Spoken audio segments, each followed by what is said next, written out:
ट्रांसमाइग्रेटेड into one piece world with a gift pack. अध्याय 191। Blaze बनाम Meruem 2।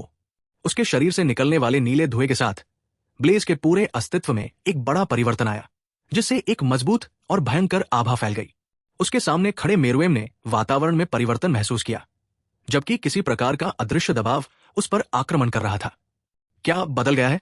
राजा ने रूपांतरित ब्लेज को सावधानी से देखा, क्योंकि उसकी अंतर्ज्ञान ने उसे उसके सामने खड़े मानव से सावधान रहने की चेतावनी दी थी। लेकिन अगले ही पल राजा ने अपनी हरकतों से बाज आकर अपने मन से राक्षस को बाहर निकाल दिया, और उसके मन में विचार करने वाला राक्षस चीख उठा। मैं उस इंसान से कैसे डर सकता हूं जो सिर्फ एक जानवर है? मैं तो राजा हूं। एक खतरनाक और रक्तपीपासु आभा के साथ विस्फोट करते हुए मेरुएम ने अपने घुटनों को थोड़ा मोड़ा और अपने पैरों की ताकत से हमला किया। उसकी पाश्विक शक्ति का 100% सामना करने में असमर्थ नीचे की जमीन में दरारें पड़ गई और एक गहरा गड्ढा बन गया।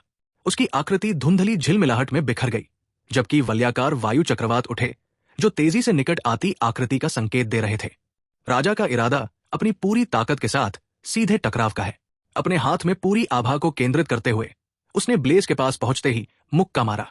आने वाले राजा का सामना करते हुए ब्लेज ने हकी को अपने हाथ में ले लिया और गहरे नीले रंग की लपटों में जलने लगा। जैसे ही राजा करीब आया, उसने एक कदम आगे बढ़ाया और खुद ही एक मुक्का मारा। बूम! दोनों सेनाएं एक दूसरे से टकरा गई। सिर्फ इस टकराव से ही एक ऐसा झटका लगा जो दूर तक फैल गया। मलबे और मलबे के चक्रवात चारों ओर घूमने लगे। उनके हमलों के दबाव से जमीन उत्तेजना से फट गई। दो तत्वों हकी और नेन के बीच एक महाकाव्य लड़ाई। फिर जैसे ही मेरुएम को लगा कि उनके दोनों हमले बेकार हो जाएंगे, उसे खतरे का एहसास हुआ। उसके प्रतिद्वंदी की मुट्ठी से उग्र ऊर्जा निकलकर उसकी मुट्ठी पर आ गई। इससे पहले कि वो कुछ प्रतिक्रिया कर पाता, धमाका! एक बल ने उसके पूरे शरीर पर प्रहार किया और उसे पीछे धकेल दिया। राजा ने पाया कि वो जमीन पर फिसल रहा है। उसे पता ही नहीं चला कि क्या हुआ था। उसका पूरा हाथ दर्द से कांप उठा। उसने देखा कि उसका पूरा हाथ अंदर से बाहर तक झुलस गया है। कैसे? ब्लेज ने किंग को सोचने और खुद को संभालने का मौका नहीं दिया। वो आगे बढ़ा और एक भयानक मुक्का मारा। उसकी मुट्ठी से नीली लपटें निकली और एक ड्रैगन का रूप लेते हुए आगे बढ़ी। जैसे ही मेरुएम ने अपने शरीर को नेन से ढककर हमले को रोका, ड्रैगन के आकार की लपटें संपर्क में आने पर फट गई, जिससे उच्च तापमान की तीव्र ज्वाला निकली। ठीक उसी समय ब्लेज ने अपनी जगह से पलक झपकाई और सीधे मेरुएम के सामने प्रकट हुआ। इससे पहले कि वो कुछ प्रतिक्रिया दे पाता, उसने अपनी बाह हवा में उठाई और उसे गोल कर दिया। हकी और नीले धुएं ने मुट्ठी को ढक लिया।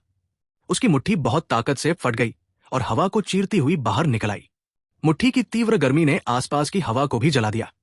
मुक्का सीधे किंग की छाती पर लगा, जो समय रहते वार से बच नहीं सका। धमाका! हमले के प्रभाव से वो जमीन पर गिर गया।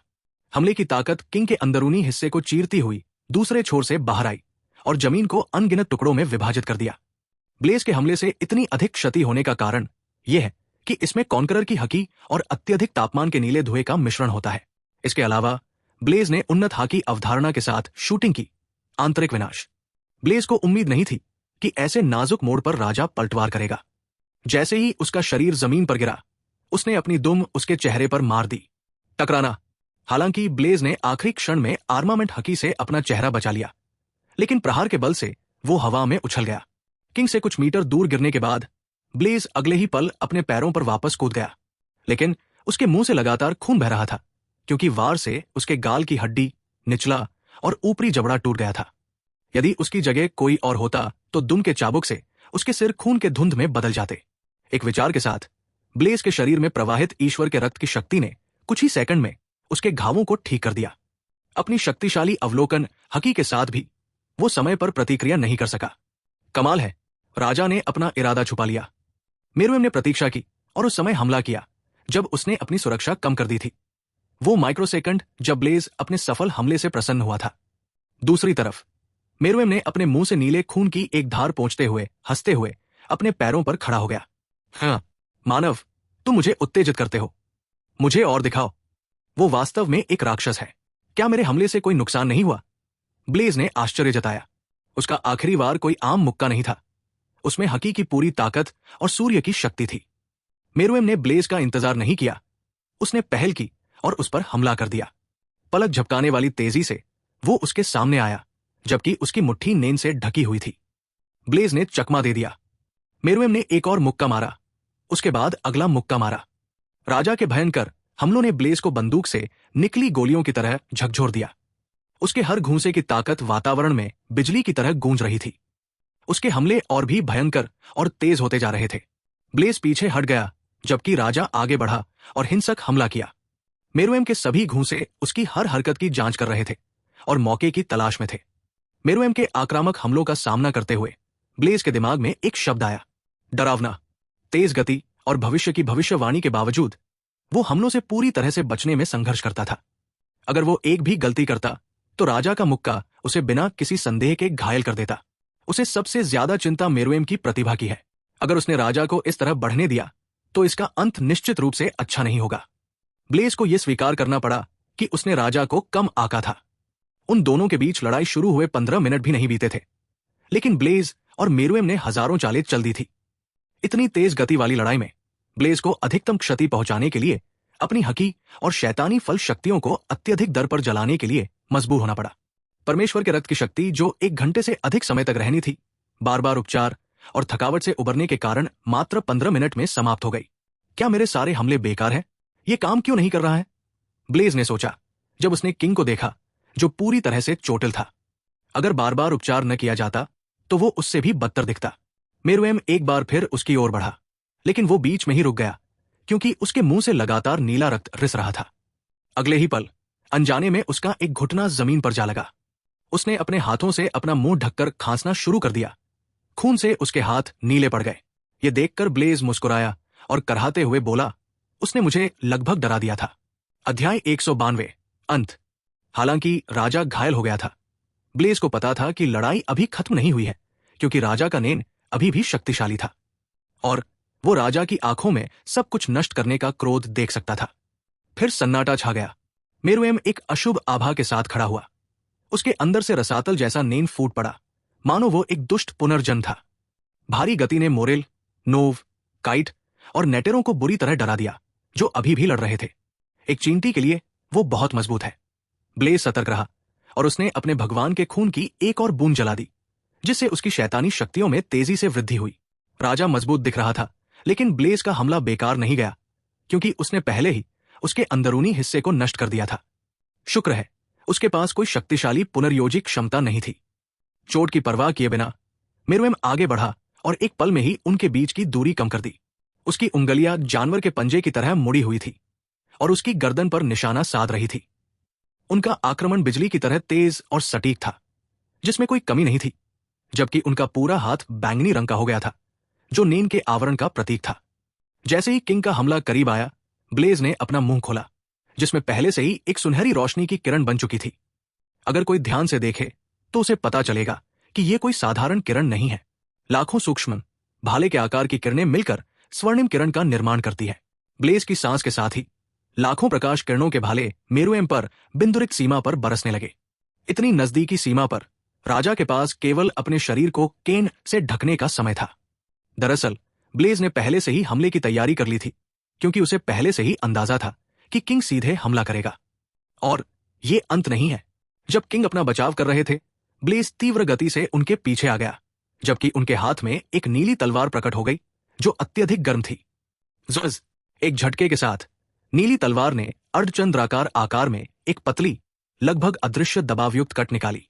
कट से उत्पन्न तापमान इतना तीव्र था कि उसने हवा को कागज की तरह चीर दिया।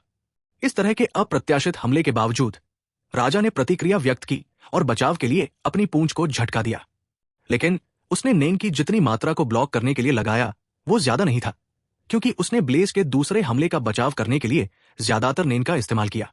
स्लैश। परिणाम स्वरूप खून के छींटे।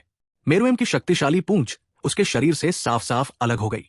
एक हल्की सी धमाका के साथ वो बची हुई जीवन आभा के साथ हिलती हुई जमीन पर आ गिरी। उसके खुले घावों से खून बह रहा था और जमीन नीले खून से भीग रही थी। यह शुरू से ही ब्लेज का असली उद्देश्य था। जब उसने विजेता की हकी और शैतानी फल की पूरी शक्ति के साथ स्लैश को कवर किया, तो मेरुएम अपने नेन के हिस्से से इसे रोक नहीं सका। वो ये उपलब्धि केवल उनके चोटिल होने के कारण ही प्राप्त कर सके। अपने घावों से खून टपकाते हुए राजा ने मुंह बनाया। मनुष्य इतना शक्तिशाली क्यों है? मैं कह सकता हूं कि मैं शक्तिशाली हूं, लेकिन मेरे सभी हमले ऐसे दिखते हैं जैसे कि मनुष्य भविष्य देख सकता है। मैं अपनी जाति का शिखर पुरुष हूं और मेरा जन्म संपूर्ण विश्व पर शासन करने के भाग्य के साथ हुआ है। ये मेरा भाग्य है। मैं इस दुनिया पर राज करने के लिए राजा के रूप में पैदा हुआ हूं और कोई भी इसे मुझसे नहीं छीन सकता। राजा ने गर्जना की और अत्यधिक शक्ति के साथ विस्फोट किया। एक जोरदार झटके के साथ उसकी मुट्ठी ब्लेज के शरीर में घुस गई। ब्लेज ने हमले से बचने की कोशिश नहीं की। उसने ऐसा करने की योजना भी नहीं बनाई थी। उसी समय उसके हाथ में पकड़ी नीली तलवार राजा के हृदय में घुस गई। वो जानता था कि बलिदान के बिना वो राजा को जल्दी से जल्दी नहीं मार पाएगा। उसका घाव तुरंत ठीक हो गया, लेकिन मेरुएम का घाव नहीं भरा। तलवार को मेरुएम के शरीर में छोड़कर ब्लेज ने कुछ दूरी बनाते हुए पीछे छलांग लगा दी। उसके होंठ के किनारों से खून टपक रहा था और मेरुएम का घुटना जमीन पर जा लगा। इसमें कोई संदेह नहीं कि वह एक दुर्जय शरीर के साथ निर्विवाद रूप से शक्तिशाली है, लेकिन वो कोई देवता नहीं है। ब्लेज के ज्वाला आधारित हमलों ने पहले ही उसके अंदरूनी हिस्से को तबाह कर दिया है। यह सराहनीय है कि राजा अभी तक नहीं मरा है। उस समय मेरे राजा एक जोरदार चिल्लाहट के साथ एक आकृति मेरुएम की घुटनों पर बैठी आकृति की ओर बढ़ी। ये कोई और नहीं बल्कि नेफरपिटो था। वो नेटेरों के हमलों से बच निकली क्योंकि उसका एक हमला उसके ऊपर हुआ था और वो गति का उपयोग करते हुए राजा की ओर आ गई। ये देखकर ब्लेज के होंठ थोड़े मुड़ गए। उसके दाहिने हाथ पर एक नीला सफेद गोला बन गया। जब पीटो ने राजा की चोट की जांच की तो उसका चेहरा बदल गया। वो बता सकती थी कि राजा बुरी तरह घायल है और उसके अंदरूनी अंग जल गए हैं। वो अचानक ब्लेज की ओर मुड़ी, जो उसे देखकर मुस्कुरा रहा था। उसका चेहरा भयानक था। उसमें शुद्ध द्वेष और क्रोध साफ झलक रहा था। ब्लेज के हाथ पर चमकता हुआ गोला देखकर उसकी सहज बुद्धि जाग उठी और उसने अपने शरीर से पीछे खड़े राजा की रक्षा की। एक विचार के साथ राजा को भेदने वाली नीली तलवार प्रकाश की किरणों में बिखर गई और पिटो के शरीर को उसकी पीठ से छेद दिया। तलवार उसके दिल को छेदती हुई एक नीली लौ में बदल गई, जो उसके अंदर जल रही थी। उसने हमले पर कोई प्रतिक्रिया नहीं की क्योंकि वो ब्लेज का सामना कर रही थी और अपने राजा के लिए चिंता ने उसके निर्णय को प्रभावित किया। पीछे से प्रतिद्वंद्वी पर हमला करना घृणित था, लेकिन खेल में ये सब उचित है। जैसे कि हमला काफी नहीं था, ब्लेज ने उसके सामने पलकें झपकाई और उसके चेहरे पर चमकता हुआ गोला फूंक दिया। जैसे ही उसने उसके चेहरे को छुआ, वो फट गया। राजा के लिए उसकी चिंता और पल भर में हो रही हर घटना वो प्रतिक्रिया भी नहीं कर सकी।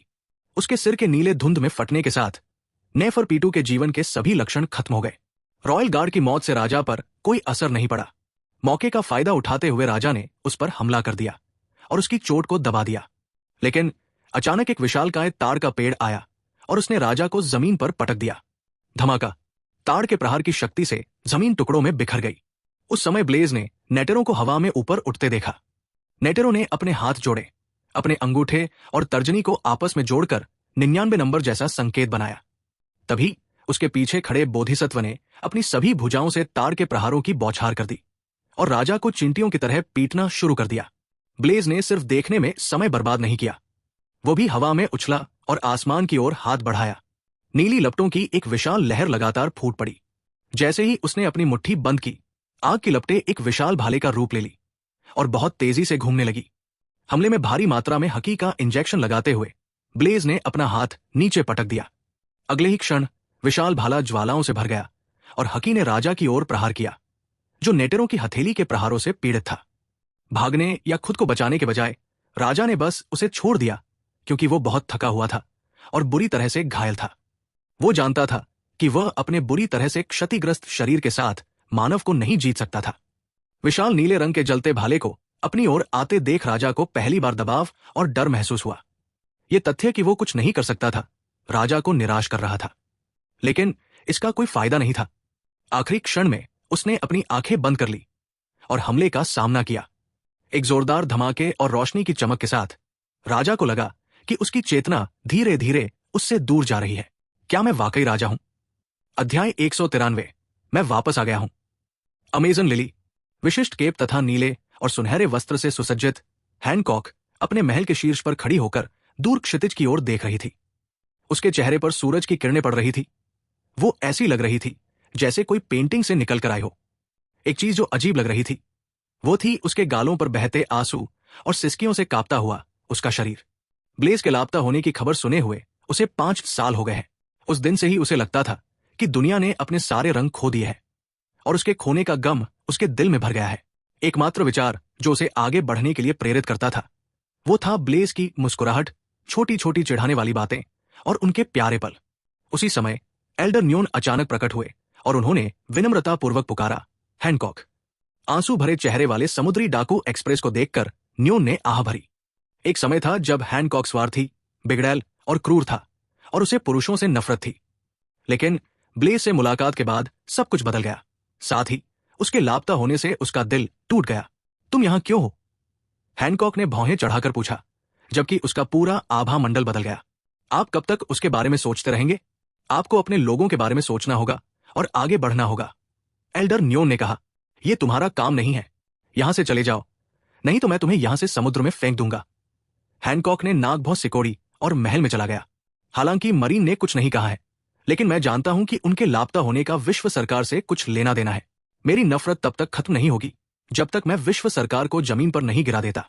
नई दुनिया में कहीं आत्मसमर्पण करने वाले और घायल समुद्री डाकुओं को गिरफ्तार करने के लिए सैकड़ों नौसैनिक एक क्रिस्टल सतह के ऊपर व्यस्तता से काम कर रहे थे।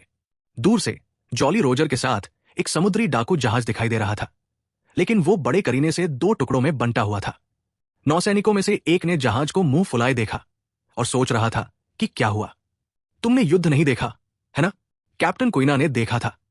उसने अपनी तलवार घुमाई और अगले ही पल एक शक्तिशाली अर्धचंद्राकार पवन ब्लेड ने समुद्री डाकुओं के जहाज को ऐसे काटा जैसे वह मक्खन हो। अद्भुत। हाँ, ये 200 मिलियन के कुल इनाम वाले एक उभरते समुद्री डाकू दल थे जो अभी अभी नई दुनिया में प्रवेश कर चुके थे। तुम क्या कर रहे हो? हम नई दुनिया में समुद्र के बीच में हैं। जल्दी करो और समुद्री डाकुओं को वहां से हटाओ। हमारे पास पूरा दिन नहीं है। एक मरीन अधिकारी ने उनके इधर उधर घूमने के व्यवहार को देखा और आग्रह किया, लेफ्टिनेंट कमांडर, हम जानते हैं कि आप लंबे समय तक यूनिट में थे। हमने साथी नौसैनिकों को वाइस एडमिरल ब्लेज के बारे में बात करते सुना। क्या वो वास्तव में उतने ही शक्तिशाली थे जितना हर कोई दावा करता है? एक नौसैनिक ने उत्सुकता से पूछा। हालांकि 5 साल हो गए हैं और कई लोग मानते हैं कि वो मर चुका है, लेकिन ये सच है कि उसका व्यक्तित्व और उपलब्धियां कुछ लोगों के दिमाग से मिट नहीं पाई है। समय के साथ लोग कुछ बातें भूल जाते हैं, लेकिन कुछ बातें कोशिश करने पर भी नहीं भूलती। जैसे कि ब्लेज का कैडो के साथ युद्ध और पिछले यों को क्रिस्टल समुद्री डाकुओं में से एक की पराजय। गपशप बंद करो और काम पर लग जाओ। इस सवाल का जवाब देने के बजाय लेफ्टिनेंट कमांडर ने उन्हें फटकार लगाई और भगा दिया। समुद्री जहाज के डेक पर माथे से पसीना टपकाते हुए कुइना ने अपनी तलवार को बार बार घुमाकर कड़ी मेहनत की।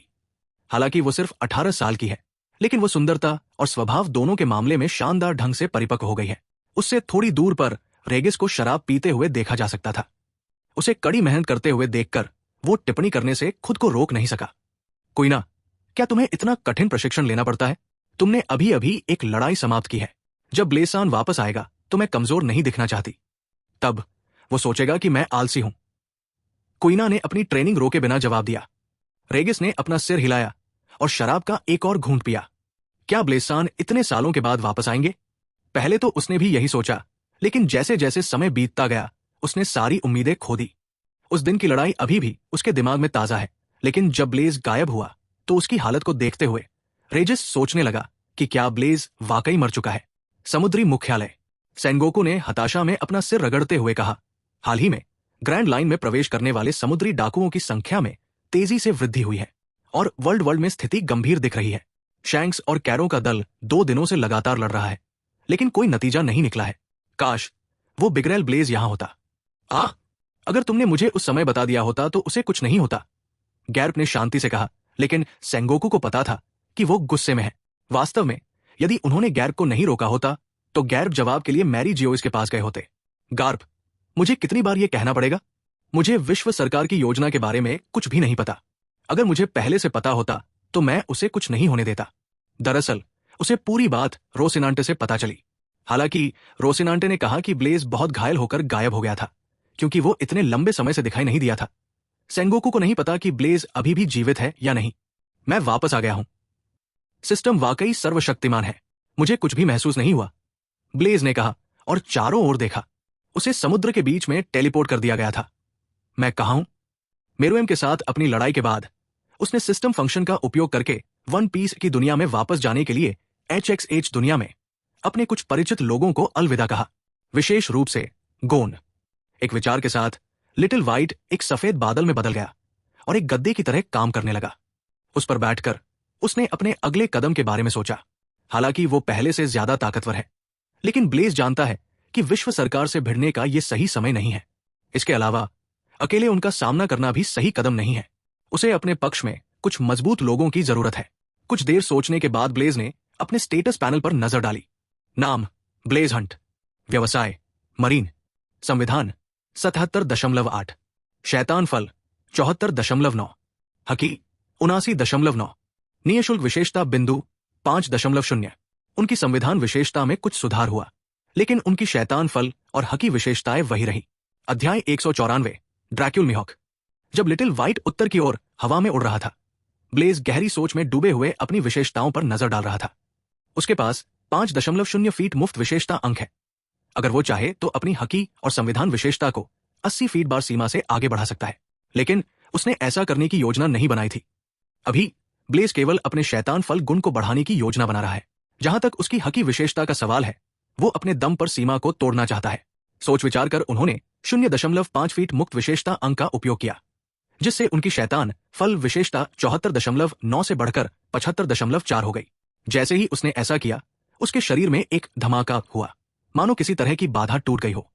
अगले ही पल ब्लेज को अपनी नसों में एक नई तरह की शक्ति का प्रवाह महसूस हुआ। क्या यह है? उसने शक्ति को महसूस करते हुए सोचा। गुरुत्वाकर्षण की शक्ति। 1 मिनट तक अपनी शैतानी फल क्षमता के साथ खेलने के बाद ब्लेज को अपनी नई शक्ति की सीमा का पता चला। गुरुत्वाकर्षण। अभी वो एक निश्चित सीमा के भीतर गुरुत्वाकर्षण को खींच सकता है, पीछे हटा सकता है, बढ़ा सकता है या घटा सकता है। ये क्षमता फुजिटोरा, यामी यामी नो मी डेविल फ्रूट या नारुतो के पेन की तरह ही है। दिलचस्प, ये मजेदार होने वाला है, ब्लेज ने ठहाका लगाया। साथ ही वो ये भी बता सकता था कि उसने अपने शैतानी फल की शक्ति को पूरी तरह से अनलॉक नहीं किया था। वो जितना अधिक शक्तिशाली होगा, उसका शैतानी फल उतना ही अधिक शक्तिशाली होगा। करीब 1 घंटे तक चलने के बाद ब्लेज को आखिरकार दूरी पर एक द्वीप दिखाई दिया। जब वो उसके करीब पहुंचा तो उसने एक खूबसूरत द्वीप देखा जो चारों ओर से कोरल रीफ से घिरा हुआ था। क्या ये पर्पल बे द्वीप है? वो पैराडाइज के अधिकांश द्वीप को जानता था और वो एक बार समुद्री डाकुओं के दल को पकड़ने के लिए इस द्वीप पर आया था। समय निश्चित रूप से तेजी से उड़ता है। ये सबाउडी के पास स्थित एक प्रकार का पर्यटक द्वीप है। कई समुद्री डाकू अक्सर इस द्वीप से गुजरते हैं, इसलिए यह प्रसिद्ध इनाम शिकारियों का घर भी है जो समुद्री डाकुओं के सिर का शिकार करते हैं। चलो पहले अपना रूप बदल लेते हैं। मैं नहीं चाहता कि विश्व सरकार को पता चले कि मैं वापस आ गया हूं। कम से कम अभी तो नहीं, ब्लेज ने सोचा और हिसोका की टेक्सचर सरप्राइज नेन क्षमता का उपयोग करके नेन के साथ अपना रूप बदल लिया। यद्यपि उनके कद में कोई परिवर्तन नहीं दिखाई देता, लेकिन उन्होंने अपने चेहरे की विशेषताओं में थोड़ा परिवर्तन किया और मूंछें पतली और करीने से काटी गई छोटी दाढ़ी जोड़ ली।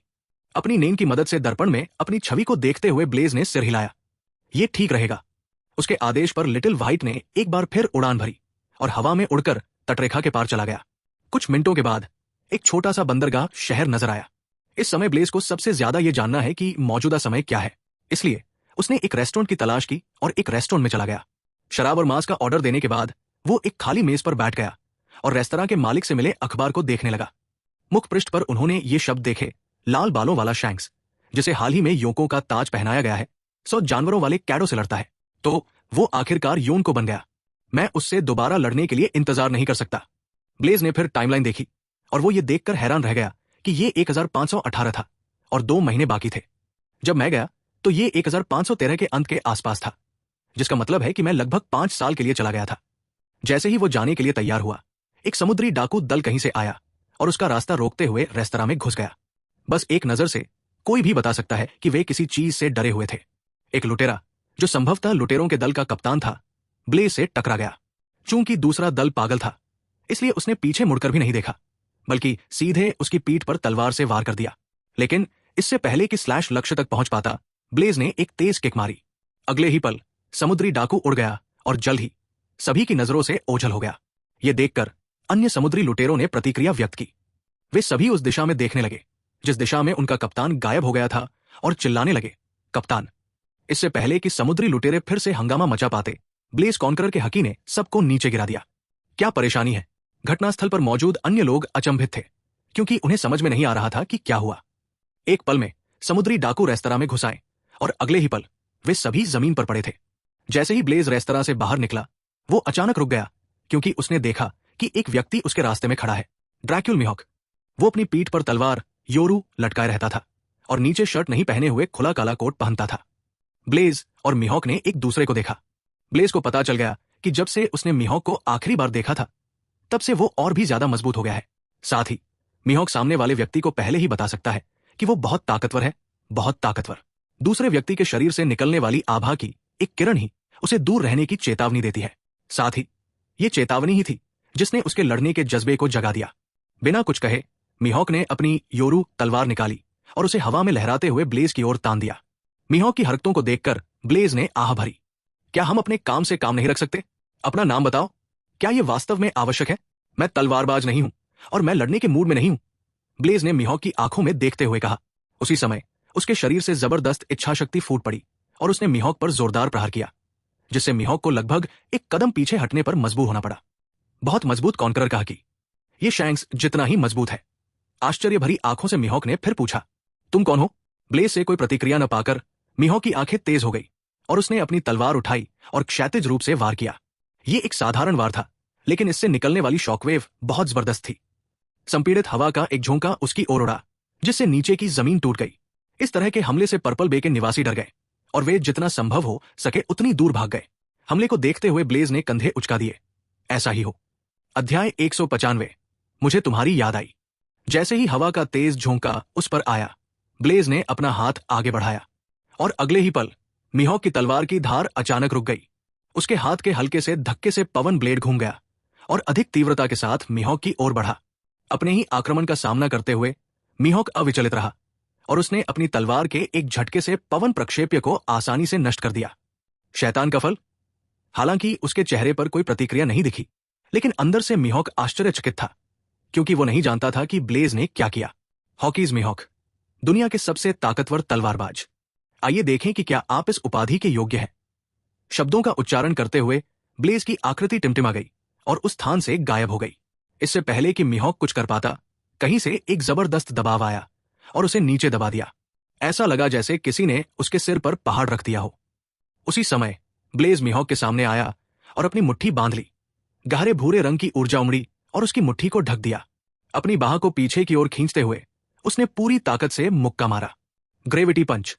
इस तरह के जबरदस्त हमले का सामना करते हुए मीहॉक ने अपने शरीर में छिपी सारी ताकत को बाहर निकाला और अपनी तलवार घुमाकर उन्हें हकी से ढक दिया। संघर्ष। जैसे ही ब्लेज का मुक्का मीहॉक की तलवार से टकराया, एक जोरदार धमाका हुआ। ऊपर के बादल गरजने लगे और गड़गड़ाहट के साथ आसमान को बैंगनी रंग की धारियों से रोशन कर दिया।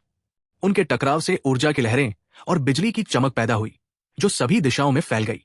मुक्का पूरी तरह सहन न कर पाने के कारण मीहॉक को पीछे धकेल दिया गया। फिर अचानक उस पर दबाव खत्म हो गया।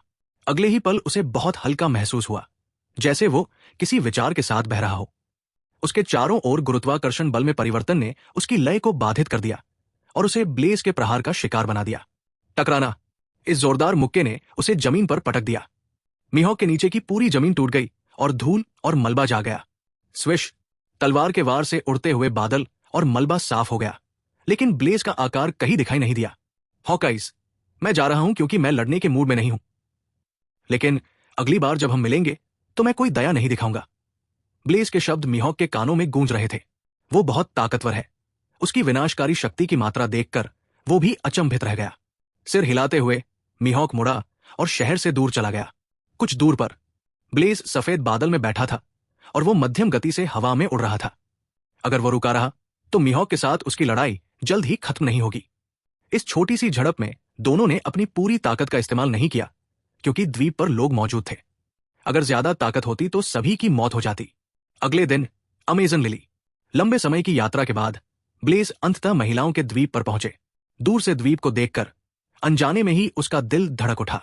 उसे अभी भी हैनकॉक से अपने प्यार का इजहार करने के बाद उसे बताए बिना गायब हो जाने का अफसोस है।